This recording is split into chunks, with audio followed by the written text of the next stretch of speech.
Dans cette nouvelle édition du Bocal Local, il est 19h passé de quelques secondes. On pense aussi à ceux qui nous regardent en diffusion tout au long de la semaine. En tout cas, bienvenue dans le Bocal Local avec un très joli sommaire ce soir. En première partie, une partie festive avec Isabelle Livache, Arlette Langer et Henri Chapelière pour la 31e fête interculturelle des quartiers sud au Mans. Et puis on partira du côté de Vibray pour le Corso Fleuri, la 65e édition du Corso Fleuri, avec sa présidente Valérie Alix qui sera sur le plateau. Une deuxième partie sous le signe du chant et de la poésie avec mademoiselle Pauline Pelosi-Bayeul pour un stage de comédie musicale qui aura lieu au début de l'été, et puis Brice RC pour le 32e printemps des poètes de la Suze-sur-Sarthe. Et puis enfin, troisième et dernière partie en présence de Damien Lambert et Gabriel Fabien pour le marathon photo de la Flèche. Et puis ensuite on partira du côté de Bouloir pour le Bilure Festival avec Valentin Jamin et Pierre Baer. Voilà pour le sommaire de cette émission. On est bien installé, il fait bien chaud. C'est parti, le Bocal Local, ça commence maintenant.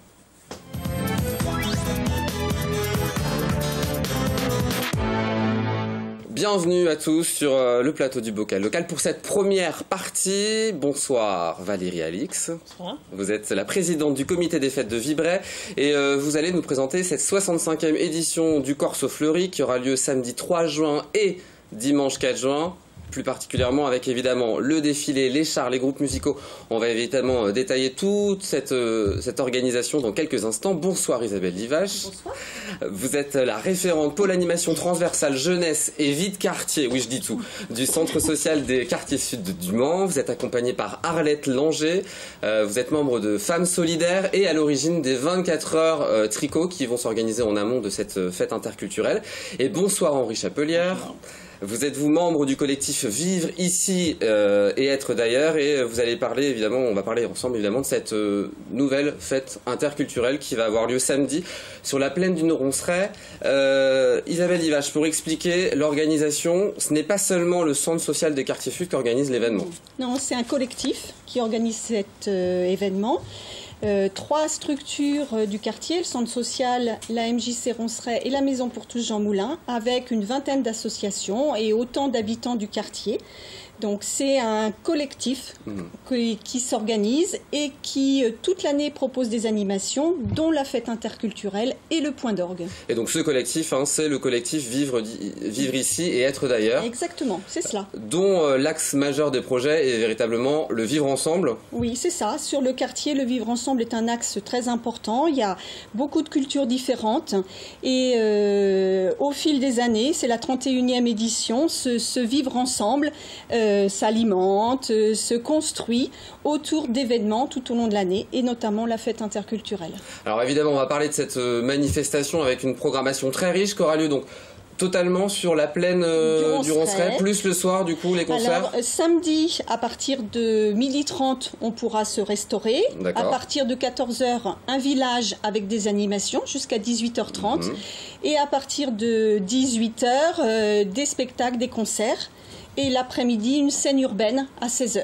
Voilà, on va parler de tout ça en détail. Alors, évidemment, ce village, Henri Chapelière, ce village avec 7 pôles d'animation différentes. On a notamment l'avenue des Jeunes, où là, on parlera plus spécifiquement de communication, des moyens, des modes de communication des jeunes. Oui, c'est cela. Les jeunes sont des grands utilisateurs des nouveaux moyens de communication, ça on le sait tous, mais finalement, est-ce que la communication qu'on a ensemble est efficace? Enfin voilà, par quels canaux passe-t-il? Donc des jeunes ont souhaité aller à la rencontre d'autres jeunes pour savoir effectivement comment est-ce qu'ils communiquent, quels outils ils utilisent, ce que ça leur permet dans leur vie quotidienne. Donc il y a un questionnaire qui va être distribué tout au long de l'après-midi sur cette thématique-là. C'est ça, des jeunes vont aller enquêter auprès d'autres jeunes. Et puis il y aura évidemment différents jeux sur cet espace-là aussi, différentes activités en lien avec évidemment ces moyens de communication. Un autre pôle, le pôle espace éducation avec notamment un espace numérique. Donc là aussi c'est en lien.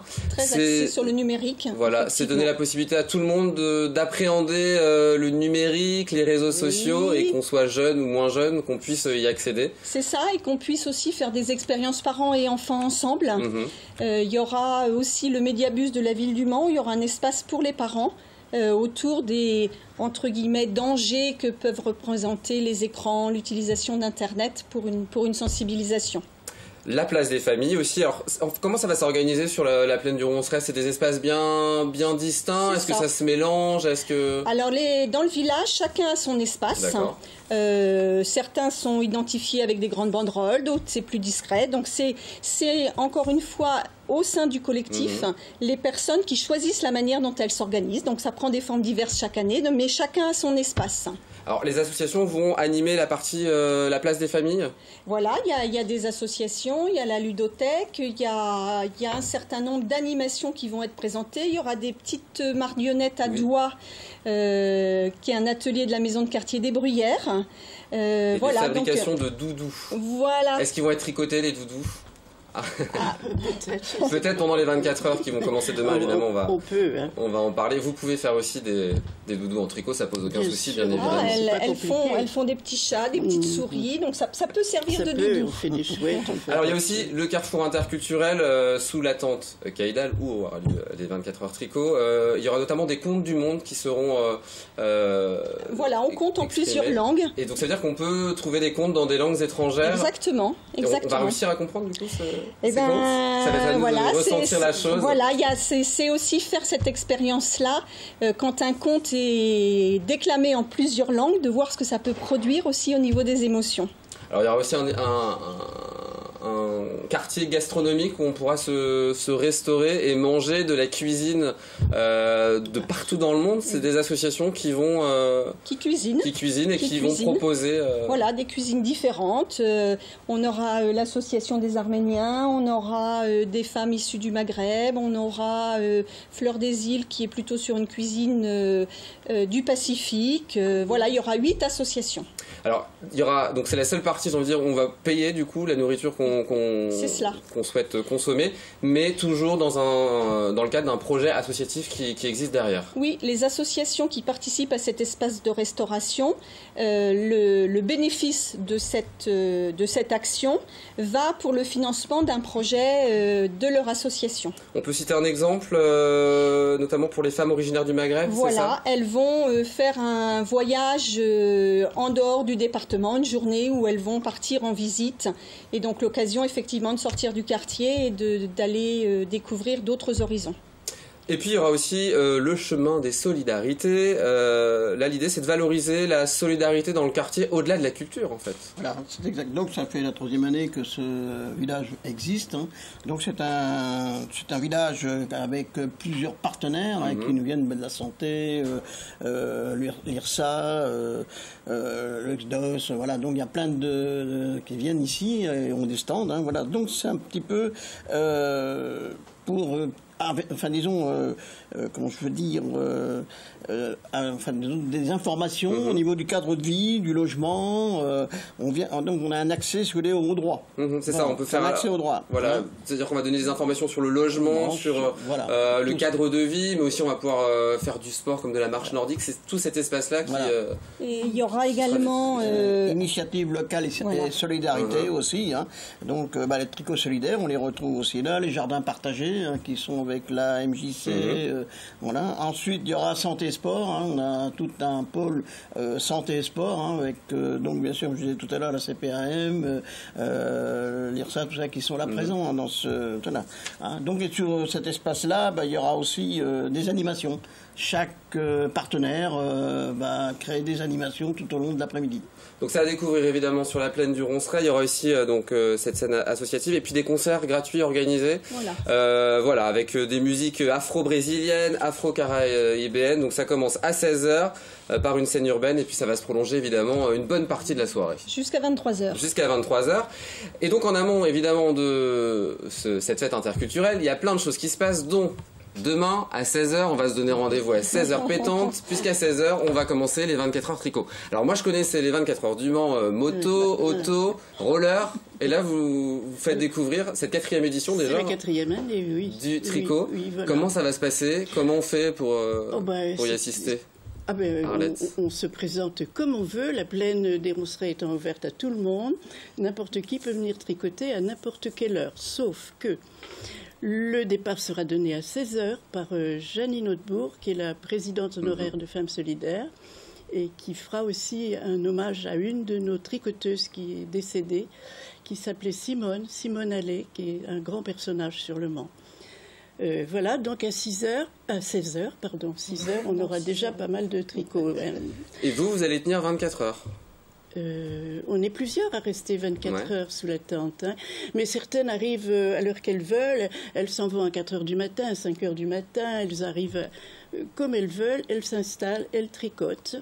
Et si on ne sait pas tricoter, on peut vous apporter un petit café, on peut... Oh non, c'est tout simple, on va vous éduquer, on va vous amener à tricoter. On a déjà fait tricoter des hommes. Oui, alors oui, j'ai vu qu'il y avait des hommes qui étaient prévus sur ces 24 heures tricot. Oui, donc Charlie et ses drôles de dames sera là, Charlie à qui on a appris à tricoter, Xavier aussi, membre du conseil d'administration. Tout le monde peut faire du tricot, tout le monde sans aucun souci. Sans problème. Ce qu'on n'a pas précisé sur le tricot, c'est que c'est du tricot humanitaire, c'est ça la base du tricot et de ces 24 heures tricot. Oui, enfin pas que ça. Il y a le tricot humanitaire qui se pratique au centre social, mais on a ouvert un petit peu ce tricot vers toutes les structures du quartier, principalement des quartiers sud.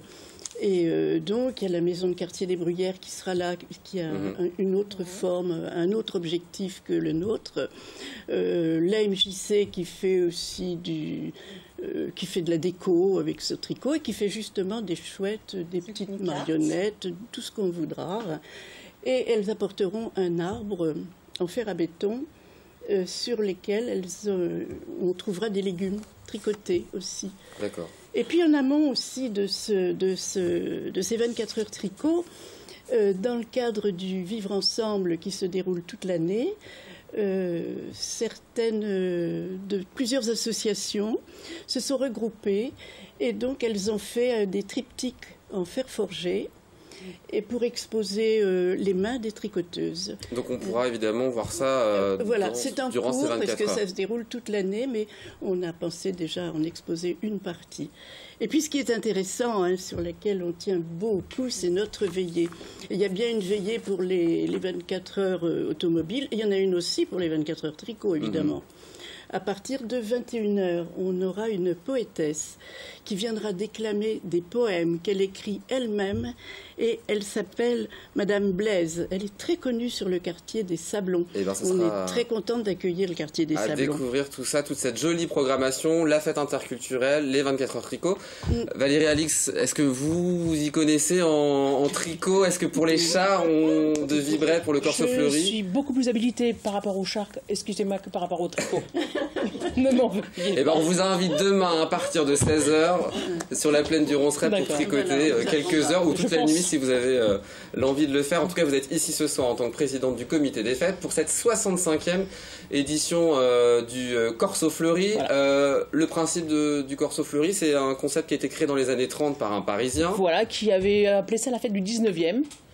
Après, il y a eu un temps mort, et en 1952, des commerçants, un groupe de commerçants et d'amis ont remis ça sur pied, et on en arrive au 65e. Voilà. Alors, c'est un travail énorme. Du coup, il y aura 6 chars différents dans ce défilé, 7 chars dans ce défilé du dimanche après-midi. Voilà. 2000 heures de travail, 150 bénévoles, un travail sur toute l'année. Et ça attire 8000 personnes. Alors, c'est un chiffre moindre, puisque dans les années 60, c'était 3 fois plus. Oui, mais c'est quand même un chiffre conséquent d'attirer encore aujourd'hui sur une manifestation populaire 8000 personnes. Oui, c'est ça. Alors, c'est 2000 heures de travail par char, on est bien d'accord. Et on commence je vais vous dire, septembre, et on finit, là, cette année, 15 jours à peu près. Donc vous allez recommencer dans quelques semaines le prochain voilà. Corso Fleuri. C'est 50 000 fleurs collées une par une sur le char, avec un détail incroyable. J'ai affaire à une équipe formidable, franchement, de savoir-faire et solidaire. Franchement, j'ai de très bonne équipe. Et encore, on a la chance d'être, assez nombreux quand même. Donc une édition particulière qui sera aussi un hommage, puisque l'ancien président est décédé dans le cadre de tel un Molière pareil. Sur scène. Il est venu un jeudi matin, 9 mars, dessiner sur son char, et il a fait une crise cardiaque, il est mort. Daniel Pécnard, pour le citer. Donc on va lui rendre un vibrant hommage quand même, parce que la fête doit continuer, mais on voulait quand même que ce soit marqué. Alors on passe évidemment à ce défilé du dimanche, une thématique, l'univers des petits et des grands. Donc il y aura 7 chars différents. Le premier, c'est le char de Vibray. Voilà. où on essaie de retranscrire sur le char les spécificités de la ville. Voilà ce qui s'y passe, le rock à vivre, la course à voiture à pédale, le marché le vendredi, enfin plein de choses. Effectivement ce qui se passe sur Vibray. Et puis après, 7 chars qui sont sur le thème petits et grands. Donc, alors oui, ça va parler à la plupart des téléspectateurs. Hein. Maille à l'abeille, Zootopie, La Belle et le Clochard, Ratatouille, Casimir, Turbo. On en a pour tout le monde, pour toutes les générations. C'est ça aussi, hein, le Corso Fleuri, c'est attirer les petits de 4 ans et attirer les plus âgés. Donc il y aura aussi des groupes musicaux qui seront entre chaque char. C'est ça. Alors je me suis dit, les groupes musicaux, ils vont venir de la Sarthe. Eh bien pas du tout. Ils viennent de Maubeuge, ils viennent de Vendée, de Maine-et-Loire. Il y a quand même des majorettes de Montfort-le-Génois. Bon, quand même, comment on attire des groupes musicaux d'un peu partout de France ou en tout cas de la région? Il y a des réseaux sociaux et puis le Corso Fleuri commence à être assez connu. Pas mal connu même, et maintenant c'est les musiques qui demandent à venir au Corso Fleuri de Vibray. Donc on est fort... Victime du succès. On va dire ça comme ça, voilà, oui c'est ça. Donc on est très heureux en fait que la demande se fasse dans l'autre sens.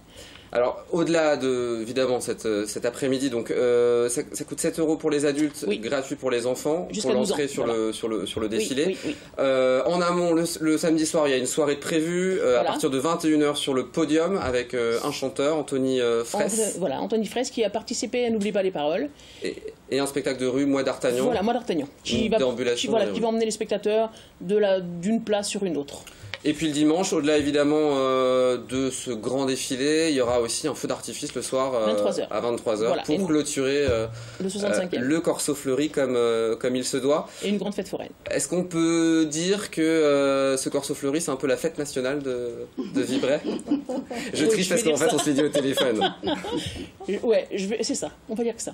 On sent la fierté en tout cas d'organiser, de mettre en œuvre ce genre d'événement. Parce que bon, on baigne dedans tout petit à Vibray, hein. Et puis bon, les gens qui partent à droite à gauche reviennent ce jour-là bien précis parce que on se rencontre. Et puis je suis contente d'avoir une telle équipe. Moi, je suis fière d'avoir une belle équipe solidaire, franchement, et avec un savoir-faire incroyable. C'est de la minutie, il faut vraiment le voir. Et du coup, comment se construisent ces chars? Il y a une base? Alors, c'est des vieux camions, c'est un plateau bois. Ensuite, il y a des cartons. Et ensuite, tout est travaillé. Il y a 2 artistes, on va les appeler comme ça, des artistes au niveau ferraille, qui travaillent. Après, c'est du grillage. Et après, c'est du plâtre. Et après, c'est des fleurs. Et voilà. Et après, c'est brûlé. L'année d'après, c'est brûlé. Et voyez-vous, par contre, cette année, on a une chance, c'est que le Cher s'intéresse à nous. Nous avons 2 chars qui sont loués pour un petit village à côté de Sancerre. Et puis, ce qui est important à dire aussi, c'est que vous travaillez avec d'autres communes aux alentours de Vibray. Voilà, sur le plan entrée, on est solidaire entre Comité des Fêtes, Bonnétable, Montargis, enfin j'en oublierai plein, Montoire, Bouloir, Savigny-l'Évêque, Champagné, et bon, ils viennent nous aider au niveau entrée pour les entrées, et nous, en contrepartie, on va aussi les aider. On a encore cette chaîne qui existe et que j'y tiens énormément. Ouais. En tout cas, merci Valérie Alix d'être venue sur le plateau. Rendez-vous samedi et dimanche. On invite tout le monde à venir au Corso Fleuri. Après les 24 heures tricot et la fête interculturelle, on ira évidemment dimanche à cette fête nationale pour vibrer le Corso Fleuri. 7 € pour les adultes et gratuit pour les enfants. Merci à vous trois, Isabelle, Arlette et Henri, d'être venus. Cette 31e édition, c'est samedi, sans oublier les 24 heures tricot à partir de demain. 16h, toutes les informations sur le Facebook Fête Interculturelle. Dans un instant, on ouvre une page poétique et musicale avec la nouvelle édition du Printemps des Poètes à Lassus-sur-Sarthe, et puis on parlera aussi d'un stage de comédie musicale pour ceux qui veulent chanter et faire aussi du théâtre. Ça aura lieu au début de l'été. A tout de suite sur LMTV.